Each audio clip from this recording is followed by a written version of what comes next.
ثي عصبانين ناغ ثي كربابين، هذا الطبق المعروف في منطقة القبائل سورتو لا بتيت كابيلي، يحضروا في الشتاء ويجي فيه بزاف الخضرة في المرقة وفي لي بولات تاع السميد.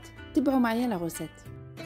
بغيت نجرا ولا في اون كوكوت مينوت ندير نص مغرفه كبيره سمن، نخليه يذوب ونزيد عليه حبه بصل كبيره رحيتها ونحط عليه دي مغصو تاع اللحم. تقدروا تستغناو على اللحم، ولا عندك القديد اللي هو اشد لوح راح يزيد له بزاف في البنه. بعد ما تقلى شويه نزيد لي زيبيس. حطيت نص مغرفه كبيره ملح، نص مغرفه كبيره فلفل احمر، نص مغرفه صغيره فلفل كحل، ومغرفه صغيره راس الحانوت، ونزيد 3 سنات توم. ومن بعد نزيد حبه طوماطيش كبيره رحيتها اون بيوري، ونص مغرفه كبيره لا طوماط كونسونطري. نحرك كلش ومن بعد نزيد الماء سخون. درت 2 لترات ماء باسكو دي بولات تاع تي كربابين يشربوا الماء على جال السميد. نغلق عليه ونخلي اللحم يطيب ونبدا نوجد لي بولات تاع السميد. درت 700 غرام سميد متوسط، حبه بصل كبيره، حبه طوماطيش، 3 سنات ثوم، نص ربطه حشيش مقطفه، ودرت ربطه صغيره تاع نعناع. نزيد نص كاس زيت زيتون والملح ولي زيبيس اللي كنت درتهم في لاصوص. نخلط كلش ومن بعد نجمع لاباط بالمرقه اللي راهي يطيب وما نعجنش، غير نجمعو باش يتلم. نشكل هاد لي بولات ولا دي فورم اوفال. نولي لاصوص بعد ما طاب اللحم ندير فيها كميه تاع الحميصه طايبه نص طياب، ونزيد زروديه، لوبيا خضراء، القرعه واللفت، وزيت حبه فلفل حار. غير تغلي المرقه نحط لي بولات ونخليهم يطيبوا مع الخضره. وبعد ما حطيتهم كامل نغطي على القدره ونخليهم يغليوا على نار متوسطه ونقدموهم بهذا الشكل. وكيما راكم تشوفوا الطبق فيه بزاف الخضره.